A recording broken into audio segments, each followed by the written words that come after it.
இந்த மரண குளிரில் துப்பும் எச்சில் கூட ஐஸாக உறையும். ஆனால் நம் இந்திய வீரர்கள் இன்னும் எல்லையை காக்கிறார்கள். இது சாதாரண குளிர் இல்லை. மனித உடலே நிமிடங்களில் உறையும் மரண குளிர். லடாக்கில் துப்பும் எச்சில் கூட தரையை தொடும் முன்பே பனியாக உறையும். அங்கு சிறுநீர் கழித்தாலும் சில வினாடிகளில் ஐஸாக மாறிவிடும் அளவுக்கு குளிர் இருக்கும். அந்த குளிரில் குளிப்பது உயிருக்கு ஆபத்து. பல நாட்கள் குளிக்காமல் இருந்தால் கூட பாராட்டு வழங்கப்படும்.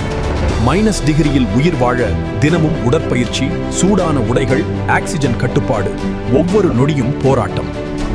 உடல் வெப்பம் குறையாமல் இருக்க அதிக கேலோரி உணவுகள், சூடான தேநீர், ஸ்பெஷல் ஆர்மி ரேஷன் தான் அவர்களின் உயிர்காக்கும் ஆயுதம். நாம் அமைதியாக வாழ அவர்கள் உறையும் மரண குளிரில் எல்லையை காக்கிறார்கள். இவர்கள்தான் உண்மையான ஹீரோக்கள். போராடும் இந்திய வீரர்கள் உறைந்தும் அவர்கள் நாட்டை காக்கிறார்கள். ஜெய் ஹிந்த்!